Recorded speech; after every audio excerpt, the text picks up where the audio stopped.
What's going on, world? It's day 3 of the 2022 alternative winter break. And I'm personally excited because I'm going to be interviewing someone who has been a leader in our community who's been doing work not only here in the DMV and around the country, but around the world.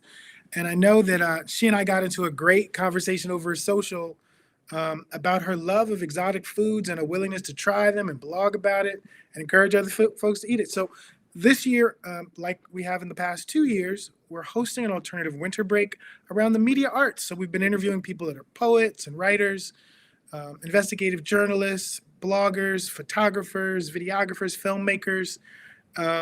And the whole idea is to talk to them about their own journey so that young people, or maybe the young at heart who are interested in a career change, can know at least one set of experiences that they could follow to be able to pursue a similar career path. So my guest today is Mercedes Diane Griffin Forbes. She is a sustainability, agriculture, and food systems consultant passionate about ensuring female agriculturalists and food producers increase their agency, access, and income. She's an internationally recognized expert in gender and sustainability, providing training and consultations to clients in the US, Asia, Africa, and Latin America. Her diverse background includes experience working with the United Nations, in the U.S. Agency for International Development, USAID, the Georgia Coalition for Black Women, the National Minority AIDS Council, and the Washington, D.C. Humanities Council. Ms. Griffin is skilled in strategic planning, behavior change, communications, legislative advocacy, and fundraising. Working in the areas of international development, education, and public policy, her career is focused on promoting gender equity, sustainable economic growth, and positive social development. She holds a master's in public health from George Washington University, Milken School of Public Health, and Masters of Arts in Sustainable Development from the World's Learning School for International Training. Ms. Griffin is the founder, Ms. Forbes is the founder of the Mercedes Para Foundation, CEO of Diane Griffin Enterprises, and the editor of Forks and Fandoms. You know, I just started reading people's entire bios yesterday, so hopefully all of that came through. Oh, wow. Sister Forbes, thank you so much for joining us for this conversation. You are clearly a woman who is about her business and making change in the world and helping other people to do it. How are you doing this evening? I'm doing wonderful. How are you? I'm pretty good. My audio is coming through good?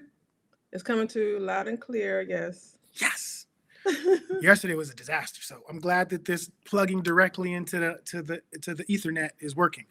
Yeah. So I like to do these conversations pretty similarly every time because I believe that there are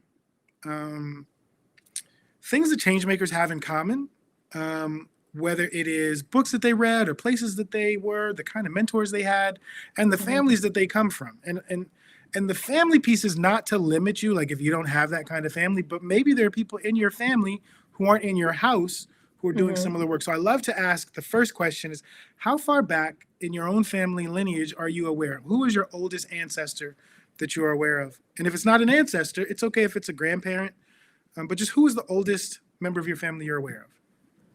Well, I would have to say my mother's parents. I am aware of my mother's entire family line, all the way to when we began on the island where we're from. But in terms of the actual people and like their stories, well, my bisabuela, my grandmother's mother, I would say her actually, because I do know quite a bit about her as well. So on my mother's side, but on my father's side, which is the American side of my family, African American, I don't know anything beyond my grandparents.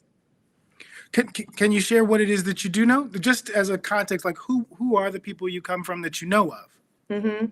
Well, my father's father was a plumber by trade, and he worked a lot in construction. So when the area that I grew up in Eastern North Carolina was really starting to grow, he was always involved and a lot of the projects that were going on when I was a kid. So I would always love to go to the construction sites and say, "Oh, my granddaddy did this, and my granddaddy did that." It gave me a huge sense of pride.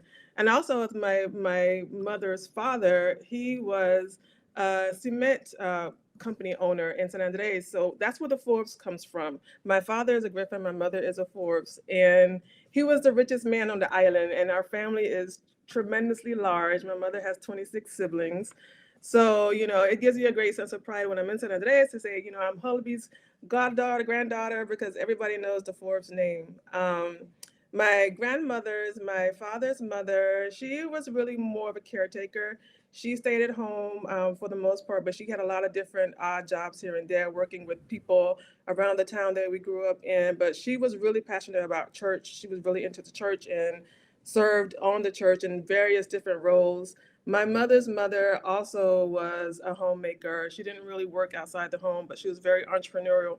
She was always doing things like sewing and making clothes, and she could knit and do weaving and just do all kinds of things. So both in Colombia, I didn't mention my mother's Colombian, and San Andres Island is where my family lives.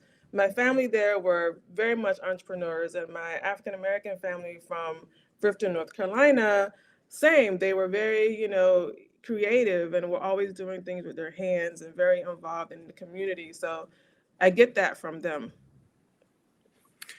You were apparently a very good interviewee, because I'm gonna get to it later and ask if the knowing about these amazing entrepreneurial women is part of what has influenced your work. But before we get to that, maybe talk a little bit about your parents, what it is that they do or did, Hmm. just so we get a sense of like the folks that raised you. Well, my father, again, my father is African American. He's from Clifton, North Carolina. He's a military man. He was in the Army for 20 years. And my father likes to say, he graduated high school at 16. And he's like, as soon as he graduated, he told the man, "Now you're going to pick your own tobacco." Because he was working in the tobacco fields like most of the people in our town. And he always says, "I wasn't going to be another little black boy in the tobacco field." So he wanted to do Mm. something more, see more, go different places, have a whole new world. And so for him, what he knew at the time was the military. He did educate himself, wasn't in the military though. So he has a number of degrees. I guess that's where I get that from too. But he's also in the ministry. He followed that path after he left the Army. And so now he's a minister in Louisiana. But my father's a coach and a consultant and a motivational speaker. He always was doing things like Toastmaster and was very much on me to use my voice and to be a critical thinker. And even though we actually hold different religious views, it's never been an issue because my father has always been like, use your mind. You have your own mind, so use it. My mother is a seamstress by trade. She came with me to the US when I was about 3, and she's always been really a source of inspiration because she can build things, she can sew, she's an excellent gardener, she has a green thumb like you would not believe. Like, I wanted persimmons when I left China, and she was like, "Okay, I'm gonna get you a persimmon tree and we're gonna grow persimmons." And she did it. She's just like that. So yeah, both of my parents as well, they separated when I was very young, but they maintain a very healthy co-parenting relationship. So I had a good opportunity to learn from both of them. And things that they have in common are also being go-getters and being outspoken and not letting, life circumstances hold you down. So yeah, they push me to always go for what I want and not be afraid of challenges. Beautiful. I wonder, if I asked you what is your creative superpower, the thing when you think about creativity, how do you feel like that manifests in your life? Well, definitely, I would say resourcefulness. It is the one thing that I've always been complimented on, even since I was quite young. I am able to think really strategically, and that helps me as a consultant, particularly working in resource poor areas. I'm really good at coming up with alternative ways to make things happen. And in my own life, it's definitely been a game changer. And as a professional, it has really opened up a lot of doors for me because I'm able to navigate spaces that are not familiar with at all. But just because the way I think, I'm usually able to figure out, how to make this work for me and for the people that I serve. I wonder at what point in your own youth or adulthood, when did storytelling become something that you valued and you felt like you were good at? Because I feel like even though you're not a traditional storyteller, doing kind of strategic planning is visioning into the future. That's telling a Mhm, story of mhm. an organization or a project or a company. That grant writing is creative storytelling to explain a vision for a project and a set of outcomes. So I see storytelling as a part of the skill set that you have. But when do you feel like, if you would agree, when do you feel like you first started to tap into that ability to tell stories? Well, certainly I agree. And at a very young age, actually, when I was a young girl, I used to write a lot of short stories. I was very much into fantasy and writing stories that, took you to different worlds. And I actually thought that I would be a full-time writer growing up. My original major in university was English because I wanted to be a writer. But like most people, I decided to go the practical route and get a more practical degree and kind of abandoned it for a long time.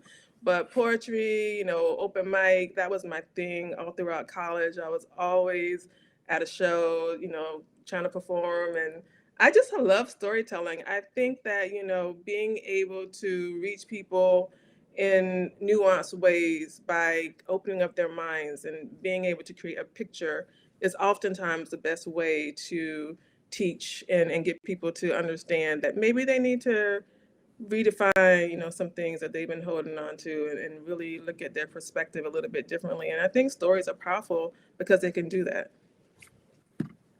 I wonder if you can. The question I usually ask is, what's your earliest childhood memory of doing something creative? Maybe it's not when you were a child, but even though you just talked about writing stories as a child, do you remember how old you were when you wrote your very first story? Oh my gosh. No, I don't. I know I had to be elementary school. My mom still has some of those stories. So, and the handwriting is quite bad. So I know I had to be maybe 8, 9. I mean, I don't know. I used to try to make music and I couldn't sing a lick, but I could play clarinet.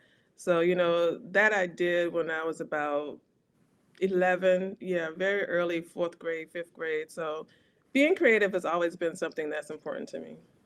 Do you remember if those stories were part of school or was it just something you did at home on your own? Oh no, I definitely did them at home. I used to have a journal where I would write down stories just on a whim whenever I felt like it. And it was also like part of like my own personal way to process like my emotions and my feelings. I've always been a very emotional person.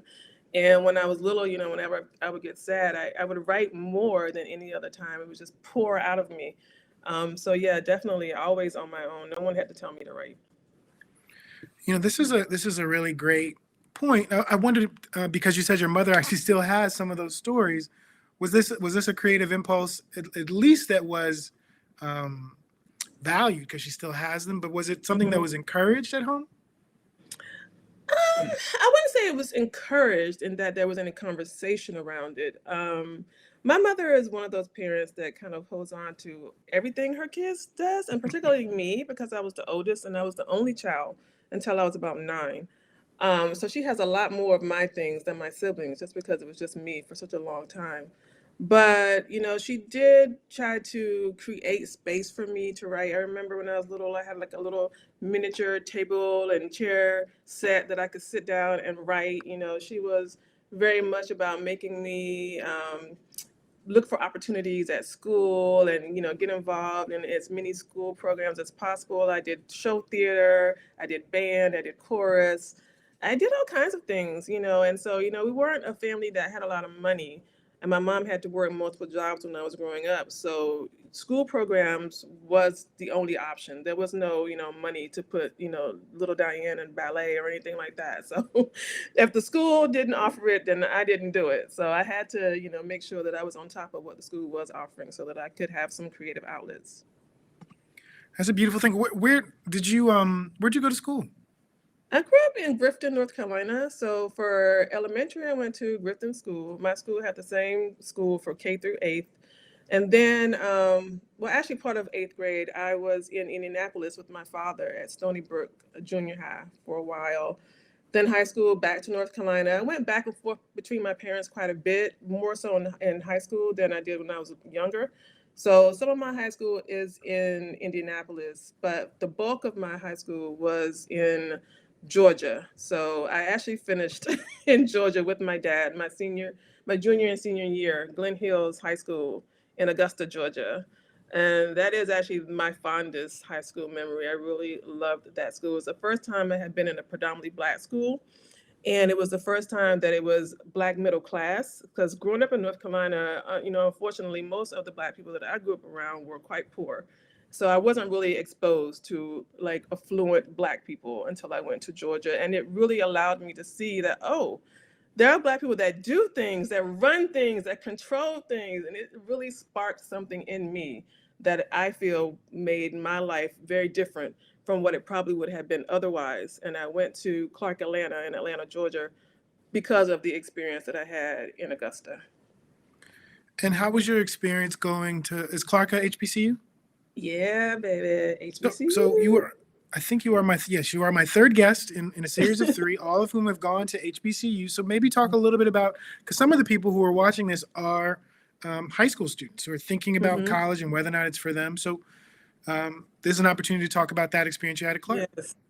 The HBCU experience, to me, is like none other because you feel like you're at home in a way that you don't at other institutions. And I can speak for that because I have been at several other youth institutions. When I was in college, I did several fellowships that took me for months to other universities because I wanted to make sure that I would be marketable with my HBCU degree. Because unfortunately, I don't know about now, but back then, if you had an HBCU degree, unless it was Howard, you really weren't taken seriously as an academic. So, I went to Notre Dame and I went to Georgia State and I did all these other programs, but I mean, I knew that I had professors and teachers, professors and counselors and people on campus who could look out for me when I got sick and I needed to go to, the clinic on campus. The nurse took care of me like she was my mom. When I had financial issues and I couldn't afford housing, my counselor made sure that I got housing. She put me on Morris Brown's campus in their dorms.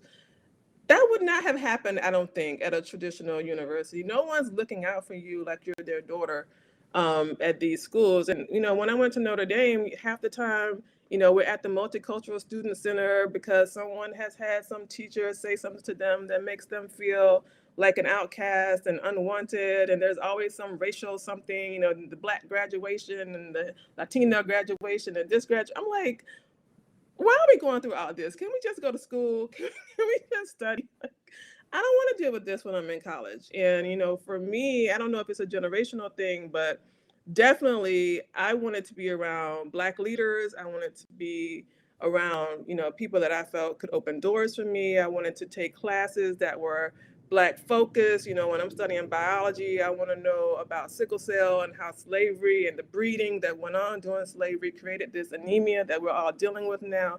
I wanted things to be relevant. I didn't want to hear anything else about Europe, European history, European ancestry. I didn't want to read any more books written by any old white men.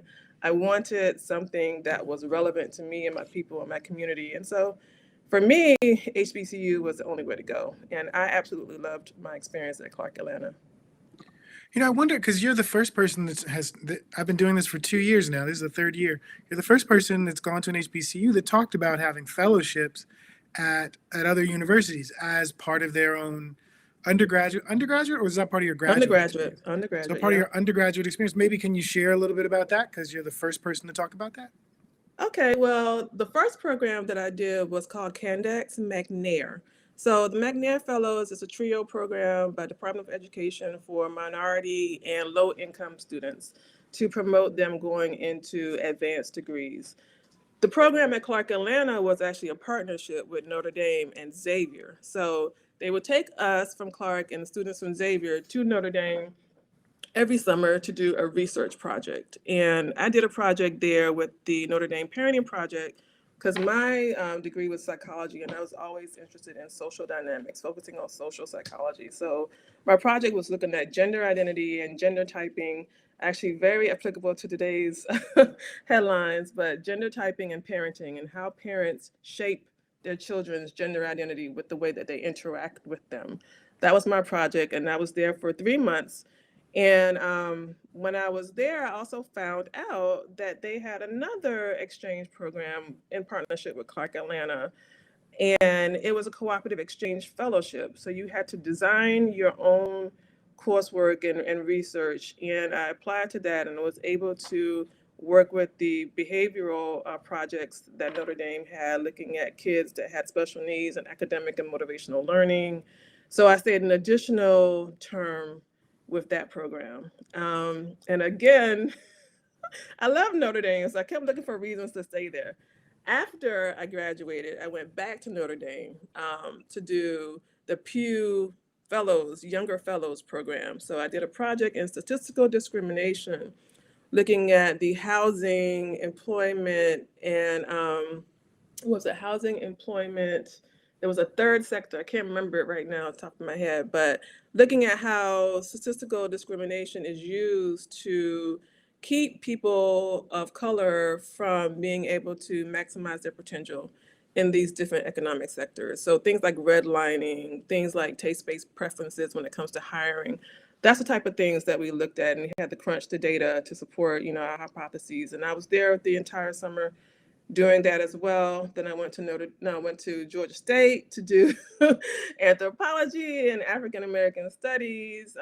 This is called post-bac studies at this point because I've already gotten my degree, but it's prior to getting a master's degree. So it's like an interim phase. So I was doing all these things, at Loyola. I did a cultural diversity fellowship at Loyola for a term. So I was moving around, getting all this supplemental education that I felt kind of filled in some of the gaps that I missed by being in an HBCU that didn't really have the resources to give me everything that I wanted from my academic career, but also to create linkages so that I would be more marketable after graduation. And then I did that up until a year after I finished my bachelor's. Wow. Okay, so you've I know, it's a introduced a lot. lot of new ideas and opportunities that we've never even discussed. And frankly, I didn't actually know that this was part of your own academic history, which is really inspiring. Number one, that you were willing to dedicate your summers to continue to do research in areas that you were interested in. How clear were you as an undergrad that the kind of work you do today, like how accurate was that vision for your future to what you are actually doing? It wasn't clear at all in the beginning. I actually almost flunked out of university my freshman year. I had a 1.5 GPA my first semester at college. And part of that was because I was working a lot. I had to really support myself. And I was working at the Waffle House from 9 at night to 7 in the morning. And I had to be in class at 8 a.m. and sleeping, falling asleep, not doing my homework. It was really hard. It was a struggle. And because of that, I had to stay out the next term because when you get below 2.0, they're like, okay, you're not serious, you got to go. So I took a semester off by force and I had to go back and be in remedial classes and all this stuff, which was actually quite humiliating for me because I've always been, one of the smart kids.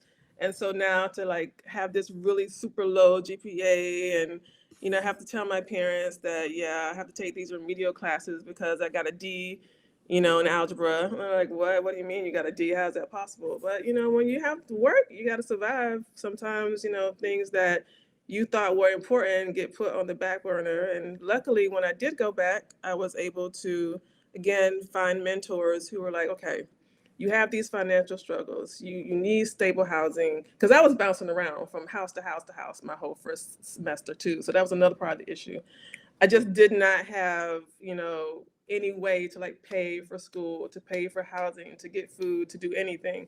And even though my parents did try to help, they didn't have the resources to help me either. So it was rough. And so I was just like, I don't know if this is worth it. I don't know what I'm gonna do. And luckily, again, I got some mentors that helped me get housing, helped me find jobs on campus, helped me, get internships. And I was still working. I still had to work because, campus jobs don't pay much. So I was still doing things like cold calling and working at Gallup and doing surveys on the phone and still working at Waffle House, just not as much, not as often. But yeah, it didn't really click until I would say junior year, about, the beginning of my junior year, what I really wanted to do. And I knew that I was fascinated by social dynamics, how people define themselves and operate in groups, because I myself being bicultural and not quite fitting into any particular space comfortably, I felt like I wanted to understand myself better. I wanted to understand other people who were intersectional better. I wanted to understand, things like religion and politics and nationality and how they shape, our identity and how we decide how to navigate different spaces in terms of our group identity. So that's when it really started to all come, to full circle in terms of my academic trajectory. You know, I'm a little embarrassed. I had no idea how powerful and how rich your story is. I wonder, because I was having a conversation with one of the current fellows in our Towards 2040 fellowship, and one of the things he brought up, he was like, "I don't know how to use a mentor," and you've described yourself as having multiple mentors. So maybe could you talk a Mm-hmm. little bit about the role? I mean, you've literally said how they helped you, particularly Mm-hmm. navigating challenges, but how Mm-hmm. did you actually, one, approach them, or did they approach you, and then two, how did you, as an undergraduate student, navigate those relationships to get the kinds of support that you needed? Well, I would say they definitely approached me, but I've never been a person that's been afraid to put themselves out there and to be direct about what I need and where I'm going, and how to get there and how I need help to get there. So, I had problems and I would say so, and I think that's number one. It's like, you got a problem, you got to say so. Like they say, a closed mouth don't get fed. You got to let people know when you're struggling. And in terms of using them, I think being your authentic self, being true to who you are, because you're trying to form relationships with people and you want them to empathize with you. They got to know who you are. They got to know what they're dealing with. And if you are putting on in the front and you're not being, your real self, then your relationship is not going to be genuine. You're putting this facade like you got it all together, and then you're like, I need help. And then they're like, but I thought you had it all together. It's Hmm. confusing. So, you just got to be honest and be genuine. And I think be open to listen and to hear when people are trying to help you and talk to you. And yeah, just go from there. So maybe we can transition into, so you avert disaster, really trying to provide for yourself your freshman year. You Hmm. kind of you identify these fellowships that are ways that you're going to kind of fortify yourself in terms of educational experiences that add on to the experience you're having at Clark Atlanta, and that you're having out in the world, that you're bringing from your family and those experiences living in multiple states and outside of the country. And then you decide you're going to go to graduate school. So what programs did you go to, and what was the motivation for that? Because you're also the third of three that have advanced degrees, so lots of smart people. Well, going to university was never a question that I ever had. It was like, you go to high school, you go to college. It's just what you do. I never thought about should I, shouldn't I? But I didn't know that if I wanted to really elevate myself, it would require an advanced degree. I always intended to have an advanced degree. I actually intended to have it a lot earlier. My original plan was university straight to law school, and I got derailed, again, finances and also life. I started traveling a lot and not being in one place long enough to really focus and settle down on my graduate, school plan. So it got pushed back time and time. But I chose sustainable development, which was my first master's, because I knew I wanted a global career. I knew I wanted to be able to travel. With my mother being from South America, I was always very aware of development issues and the things that people deal with all around the world. And because of my studies at Georgia State in Africa and African diaspora studies, I knew that I wanted to do something that would allow me to go to Africa. I could not go to Africa on my own. Those plane tickets are like $2,000.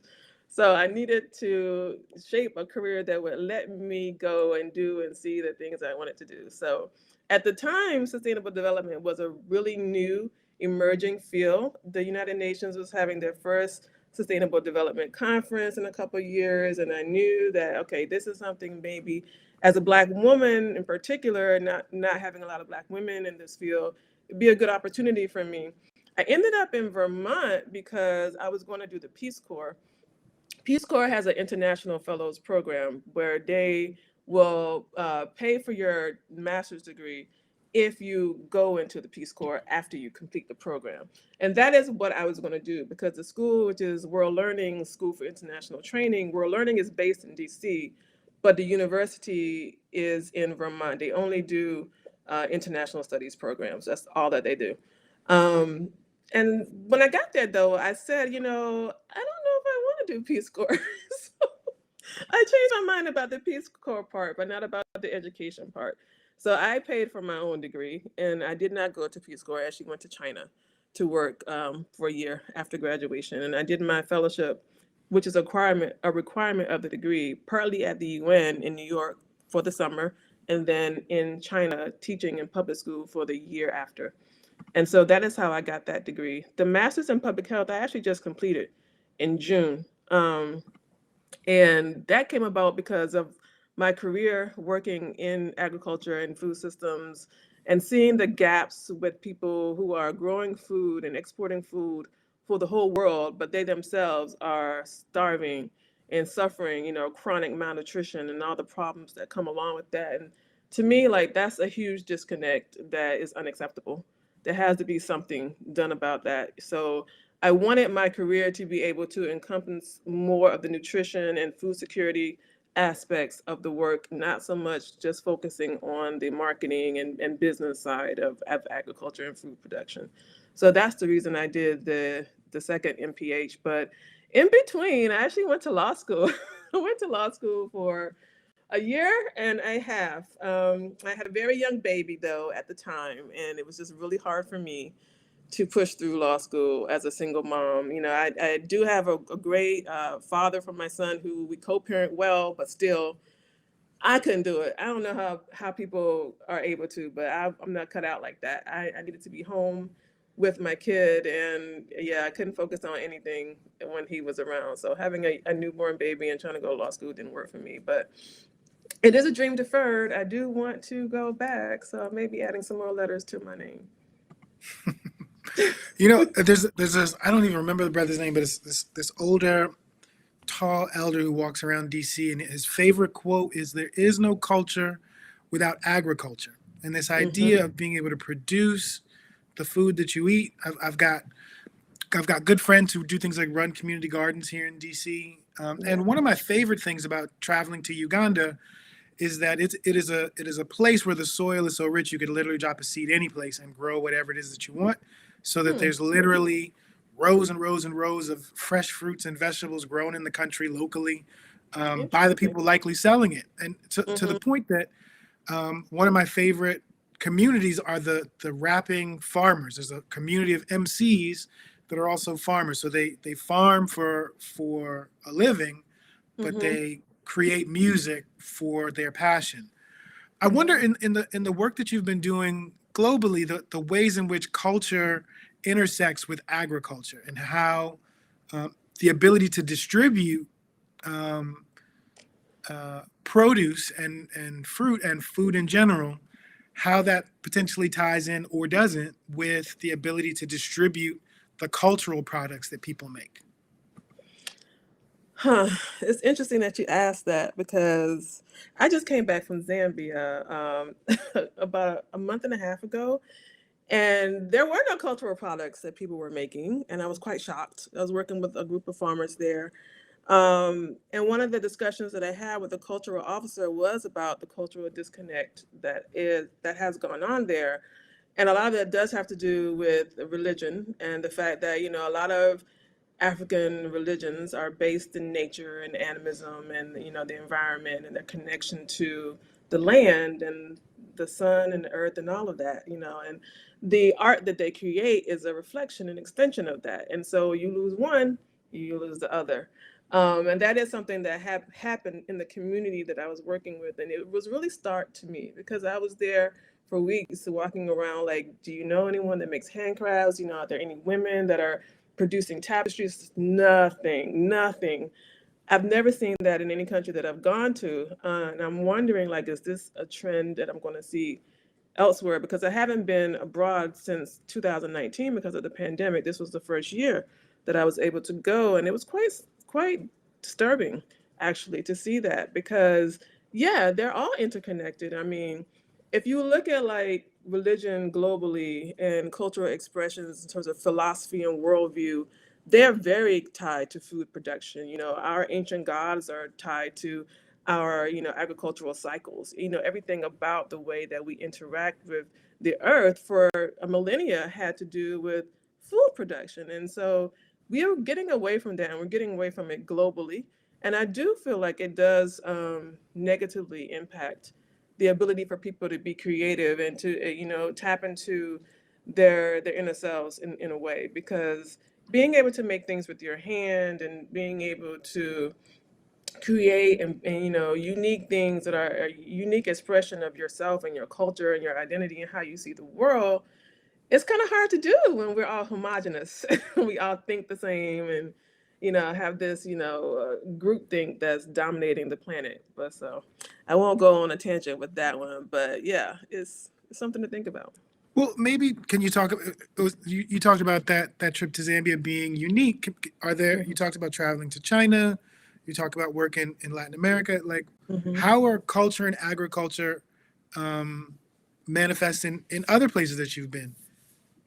Well, I would say that everywhere, food is really one of the core tenets of cultural identity and cultural expression. And things around food, like doing pottery, for example, to house your food, to prepare your food, even how people build their homes, the placement of the kitchen, the placement of the stove, in some places the kitchen has to face a certain direction because of spiritual beliefs. The stove has to be in a certain place because of spiritual beliefs. It's all interconnected.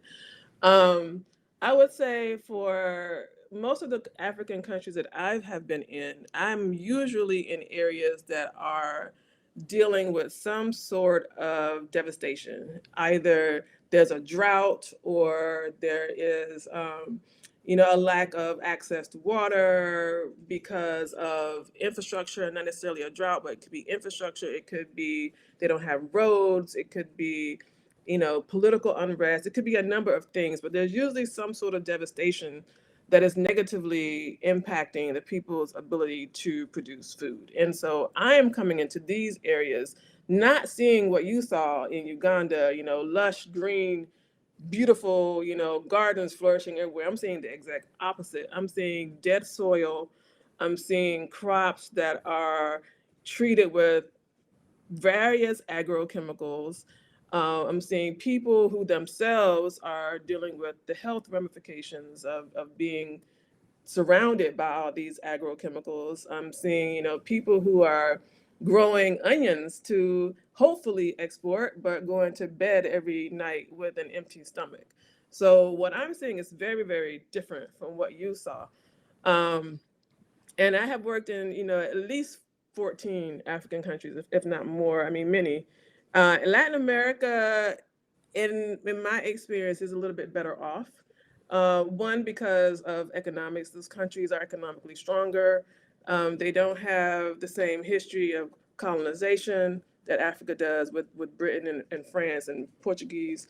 So, their whole connection to the land, they have land that they control for thousands and thousands of years. And even though the Spanish were there, they were there a long, long time ago. So it's not, like an immediate type of impact where you had, some of these countries in Africa just got their independence in the 90s and 80s. So it's very recent.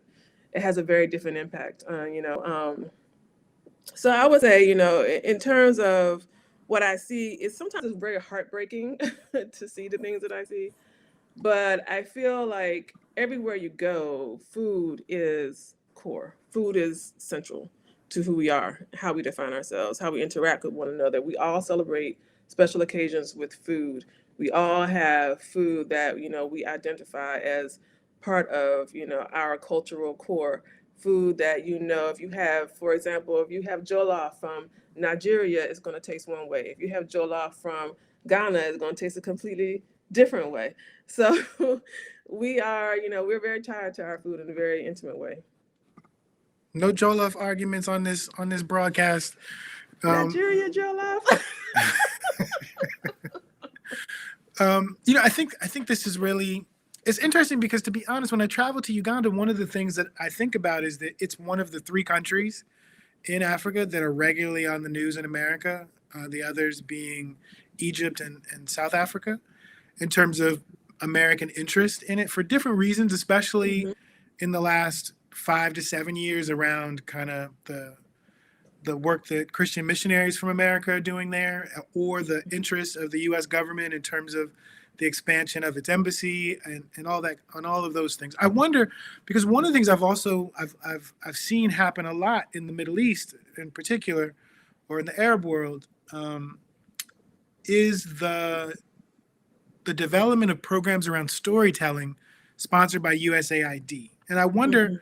what is it from your own experience having worked with USAID, and we worked with USAID too, why do you think that storytelling, particularly in the Middle East, is seen as something that could be transformational um, in that region in particular?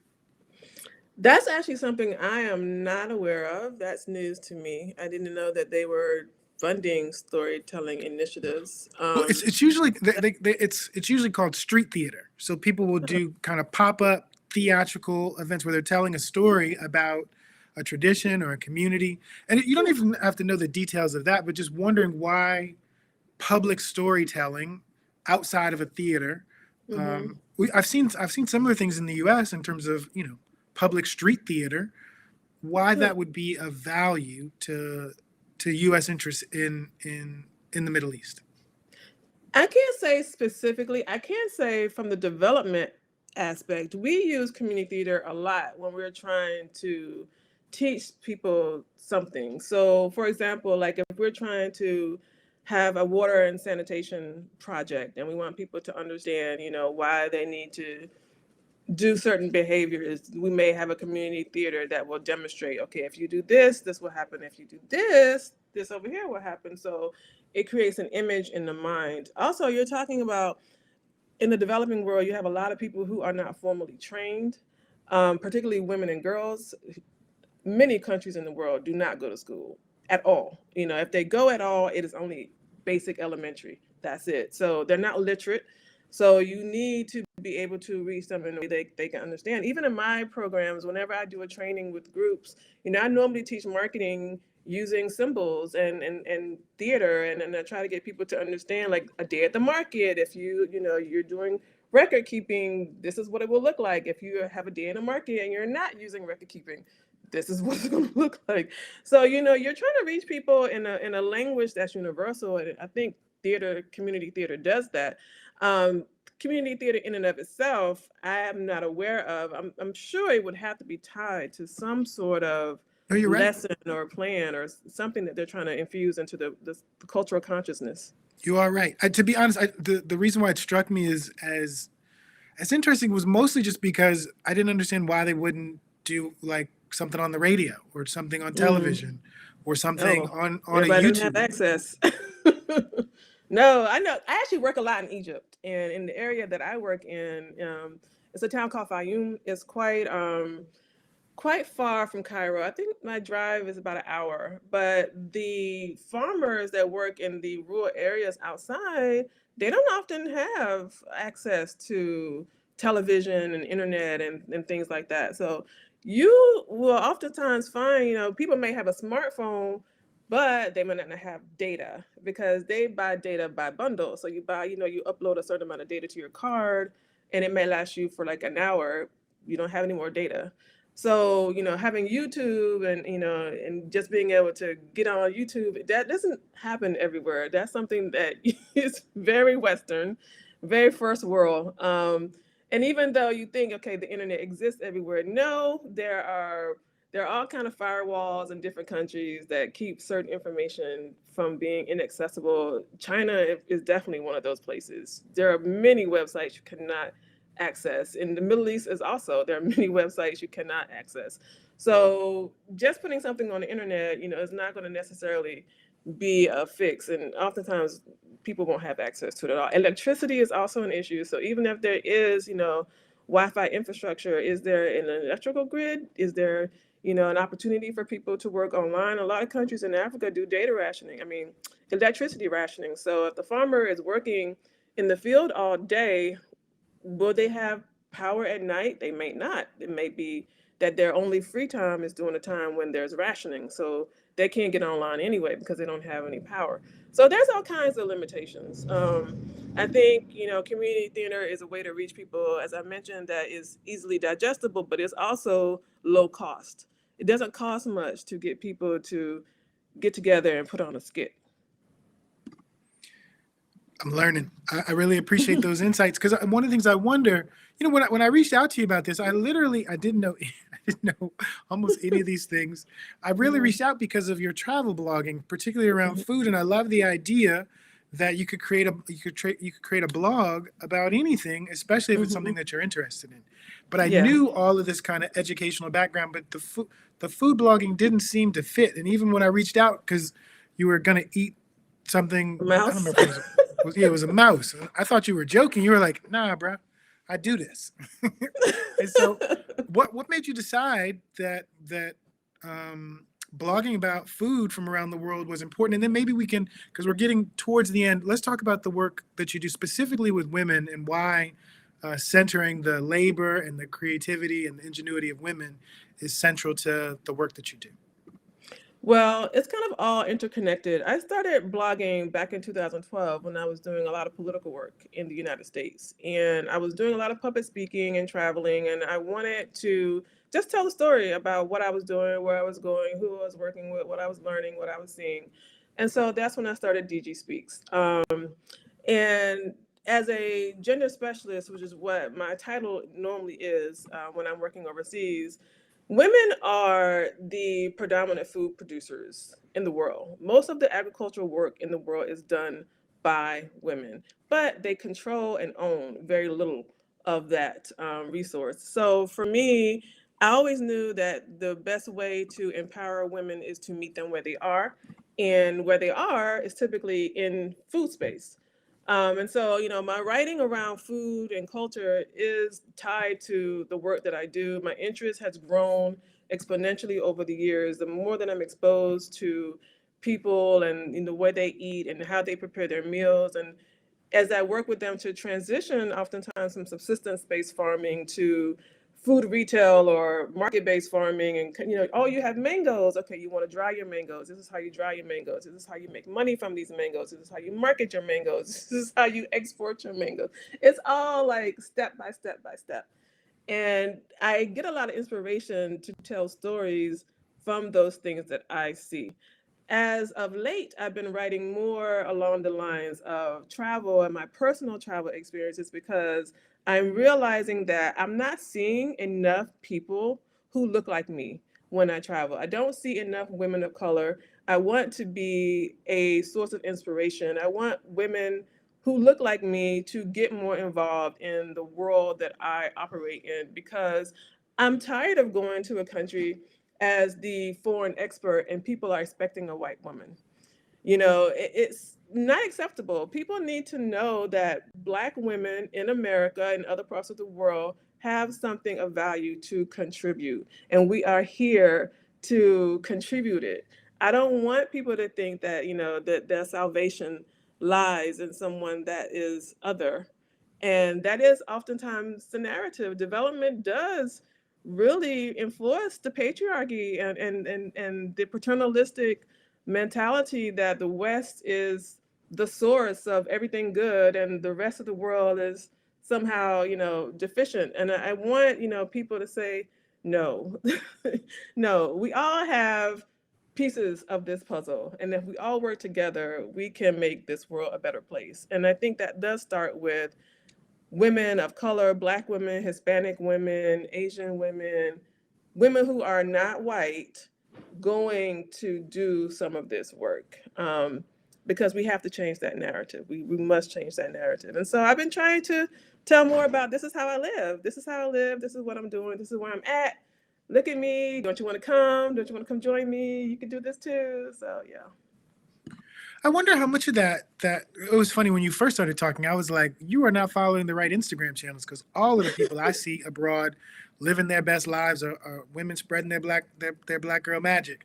But you were talking about something different. You were talking about women that travel abroad for work for specifically work to help with people. other Yeah. people of color. And that's, Yes. you are correct, because the Yes. overwhelming majority of women who are not from the places that I've traveled to, I think we've been to 14 countries, the overwhelming majority have been white women. Mm-hmm. But I wonder how much of that has to do with um, the kinds of degrees that are necessary for Mm-hmm. particular jobs. So you talked about all the work that you did from a fairly young age to think about kind of how to build the kind of credentials that would be necessary for whatever it is you were going to Mm-hmm. decide to do. Mm-hmm. And so I wonder, to that end, what are the kinds of recommendations that you would make to viewers about how it is that they could prepare themselves for the kind of careers that you're talking about? Well, first of all, a lot of it is lack of knowledge. People don't even know that international development as a career field exists. So many people say international development, what is that? So I think, for teachers, educators, people who are working with young people, look into these alternative career paths and let your students know what is out there. What can they do? Pretty much anything that you can do here, you can do abroad. And there is a huge access gap when it comes to technology, when it comes to infrastructure, when it comes to education. So you can definitely work anywhere with what you do here, what you know here. And I think a lot of people don't realize that. And also, I think for people like me who grew up poor or who grew up, without a lot, they may not see themselves wanting to struggle. And it is a struggle. You will be struggling if you're in a village in the middle of nowhere. You gotta get used to sleeping under the mosquito net and having, the spray and all of that discomfort. You might not have access to a toilet. You may have to use an outhouse. You may have to struggle. And I think for a lot of people who have like made it, they're like, nah, man, I don't want to struggle no more. I even have a friend of mine that's from Jamaica who always laughs at me. He's like, honey, the object is to get away from the poverty, not go to the poverty. And I'm just like, no, you can't just think about, I made it and forget about everybody else. At least I can't anyway. I want to know that when I leave this earth, I have done something to bring other people along with me, at least make an effort to do so anyway. And I think, my advice would be for people to be open-minded, to not be afraid to be uncomfortable, to not be afraid to go outside of their comfort zones, to spend time reading and researching and seeing what's out there, what are the needs, and figure out, how can they fill a void? How can they get more involved? It will do wonders not only for the people that you serve, but also for you as a person. It will completely change your perspective. I've always been very ethnocentric. I've always been very much about Black people issues in the US. But because of my work, I have learned that a lot of the problems that we deal with here are so much bigger. They're so much broader than the Black white dynamic that we think of when we're trapped in this bubble. And when you start to see how all the pieces connect and intersect, you're just like, whoa, your mind is blown and you realize, okay, there's a bigger problem going on in this world. And, people are suffering everywhere. It's just the label that's attached to that suffering is often different, but the root of the problem is often the same. And for me, yeah, I want people to understand that, and for people to say, okay, I want to do something to make this world better, and not to just look, in their own backyard, because sometimes your reach can be more powerful away from home than where you stay. So, yeah. I wonder if you were reflective in this moment. Do you think that perspective is because you are the child of a kind of international relationship that with your mother coming from? I'm Um, sure. so Hmm. so so thinking about, because to be honest, while you were talking, I was also thinking about, while I was in Uganda, they wanted us to stay out in a tent, and I was like, I've never slept out in a tent in my whole life, bro. So I'm gonna go back to the hotel, and I'll catch y'all tomorrow.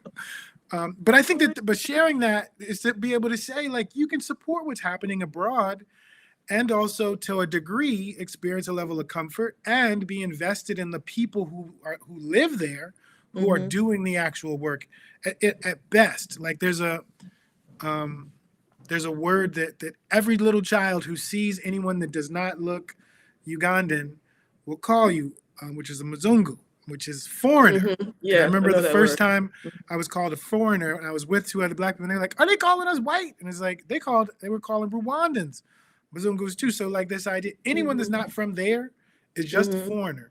And I think that that's a humbling reminder that at best you are a visitor in this place. You can share, you can contribute, you can help to enhance, but you are a guest. And I think that Yes. the one thing I would also tell my friends who only travel for luxury would be that I've met lots of kind people in America. Like I feel like I have a kind of sheltered experience where I know lots of really kind people of every identity, but I've never met kind people to the degree that I meet kind people when I travel Yeah. abroad, like Yeah. kind to strangers, I would agree. in a way that is so genuine and so human and so trusting. Mm-hmm. And I feel like, we got relatives abroad we need to go visit, and ways that we can think about how to be invested in. As we get ready to wrap up, because we've only got like literally a minute. Why is it so important for our viewers to know about the transformative power of investing in women locally, nationally, internationally? Because women make up half the world's population. As they say, women make up half the sky, hold up half the sky. We cannot grow as a human race as long as half of our population is being suppressed. It's just not possible. That was your mic drop moment. Mercedes, I definitely appreciate you being here and sharing your experiences and your insights. I definitely learned a lot. Judging from the comments, lots of people who are watching learned a lot, and I hope you continue to do this important work, and that as the world continues to open up, there are more opportunities for you to travel abroad. Thank you so much for joining us Thank tonight. you. It was a pleasure. Thank you so much. All right, everybody. That's day 3. We've got 2 more days of dope conversation. I hope you decide to join us. We're currently doing enrollment for the Words Beats Life Academy, and we're going to play a quick commercial. Hopefully you or a child in your life decides they want to enroll. We have in-person classes. I'm sitting in our DJ studio, and we have virtual classes. Check this video out for more details. Enrolling in the Academy is really simple. You'll just go to our website, wblinc.org/academy. And when you get here, you'll see our main page and you can click enroll, and it'll take you to this form where you're just gonna fill this out. It'll take you about 5 minutes. Once you submit this, you're enrolled in the Academy, and you'll receive an email from me so you can pick the classes you'd like to take and join our Academy family. So we're an after-school program rooted in hip hop. So we have a bunch of classes that you may find interesting. You can go right to our website and go to our classes tab, and you'll see some of them, from performing arts like hip hop theater, spoken word, hip hop dance, some of our business classes that are like a boss and walk it like I talk it, which would be more arts management and entrepreneur based. And then we also have things like our music classes, emceeing and rapping and beat production and DJing. You can go to wblinc.org/academy to enroll.